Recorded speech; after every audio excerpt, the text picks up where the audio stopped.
everyone, and welcome to another episode of Thrift Store Book Review. Today we're taking a look at the fantasy novel Gossamyr. Now, Gossamyr was written by Michelle Hoff, a native of Minnesota, who has written over 90 books in a host of different genres, including, but not limited to, fantasy, contemporary romance, and historical romance. Some of Michelle's bestsellers on Audible are novels such as The Werewolf's Wife and Once a Thief. Though the author has stacks on stacks of books to her name, most seem to be the paranormal romance genre, similar to Sherilyn Kenyon, another author who I plan on talking about in another video. Now, Gossamer is book 2 in a 3-book series, starting with Seraphim, which came out in 2004, Gossamyr, which came out in 2005, and ending with Rihanna, which came out in 2006. I got this book for $1 at my local thrift store, and as before stated, these are thrift store finds, and so we usually don't get a whole series, such is the case with this book.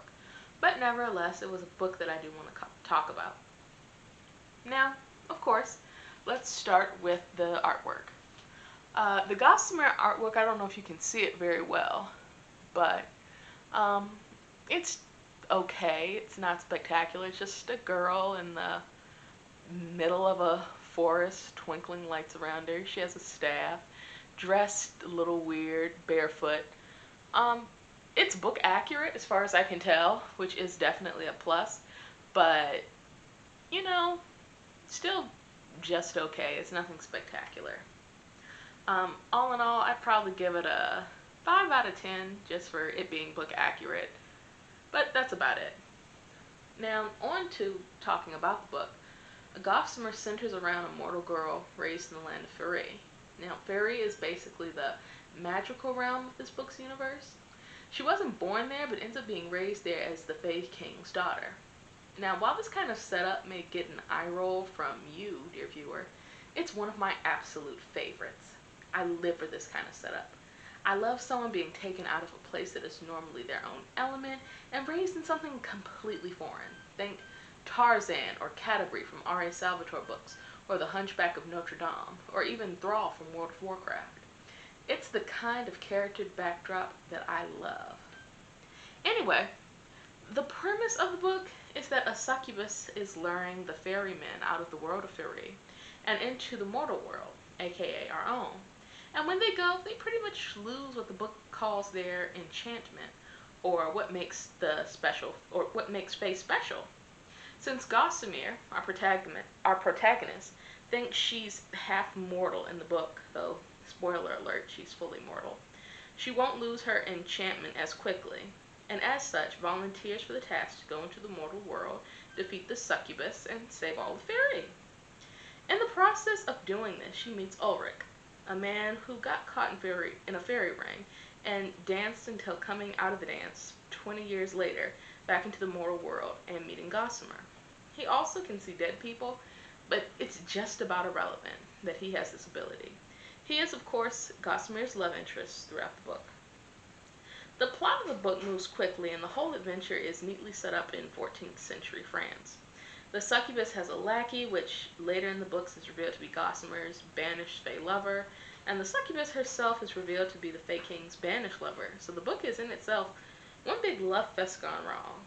There's also a unicorn, but don't worry about it. We'll talk about him later. The book ends how you would expect, with Gossamer defeating the succubus, saving all of Faerie, and even getting to live happily ever after with Ulrich. I like a good happily ever after as much as the next girl, and I have no problem with it here. That being the case, however, I do want to point out a few problems I did have with the book. Number one, the book is written in a way that makes me think it was written in a different language than adapted into English. And I know that's not true.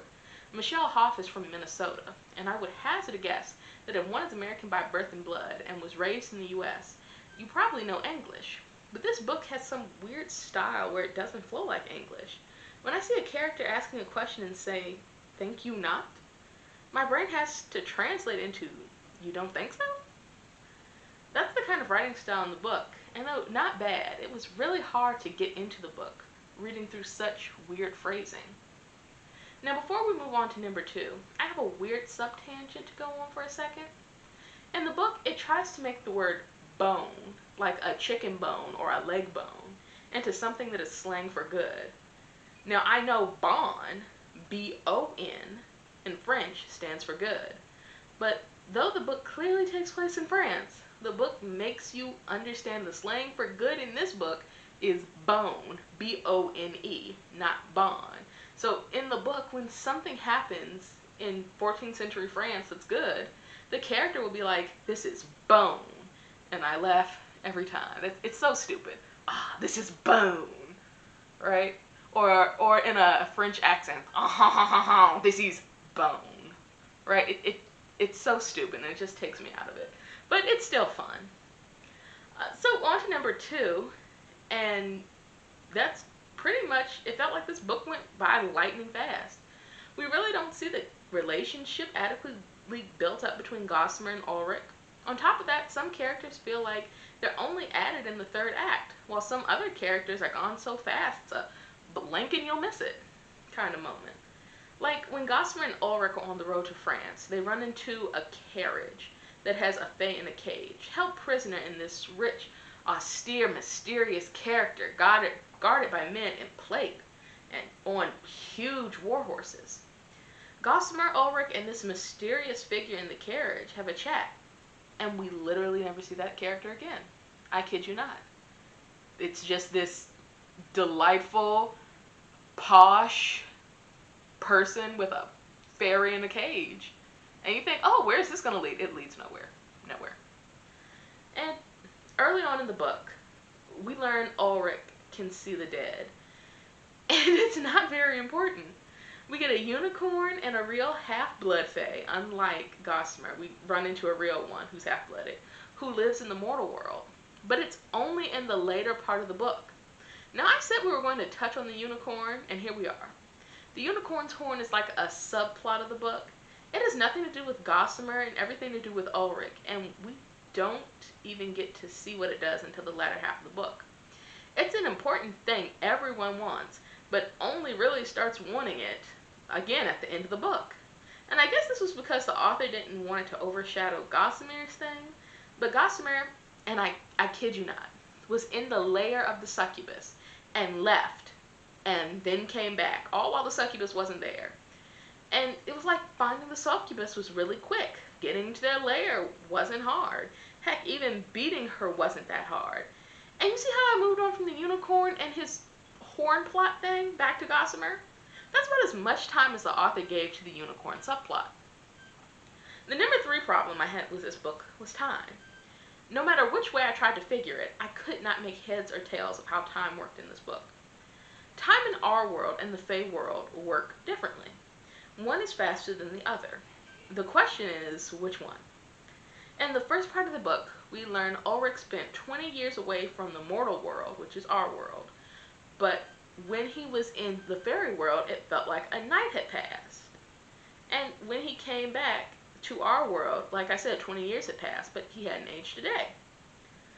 Which it's kind of in direct contrast to Gossamer, because at the end of the book, when she momentarily goes back to Fairy, to make sure everything will be set right, she ages to the point where crow's feet are starting to appear upon her face, when at first she was a youthful 20-something-year-old woman. And she was literally in there for like a few days. And the book tries to explain this by saying in the realm of Fairy that if you believe, you belong. Which I suppose means if you believe you belong in Fairy, you'll age like a fae. But Ulrich never believed he was one. And he knew he was in a fairy dance and didn't age a second from one night while Gossamer went in for, like I said, a few days and came out probably on her way to 40. And this isn't even the only example. Another one is the succubus, who was banished from Fairy for what felt like decades to her in our world, but in our world it was only a few months. And she literally hadn't aged. While the Fairy King comes to see his daughter in our world, and it's like he's aging before her eyes because time is working a number on him. And he's in the human world. So this begs the question, how does it work?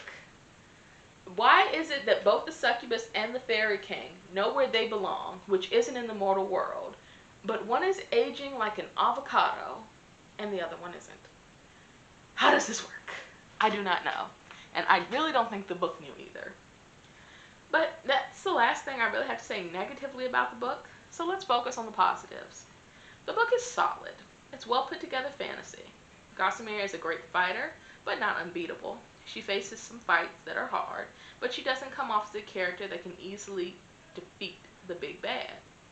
She makes mistakes, she's likable, she's a tad bit naive, and all in all is a fun character, never afraid to settle things with her staff to some unfortunate person's head.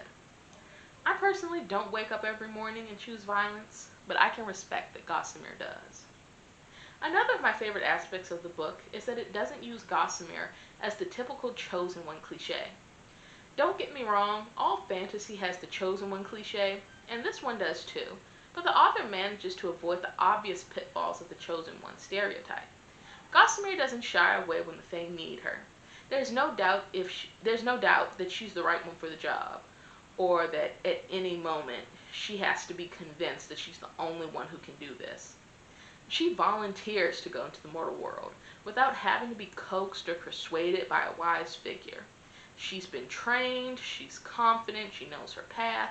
She's very literally the only person who can stop the evil, and no one has to seek her out to tell her. There's no wizard that comes to point out her destiny, no magic ball.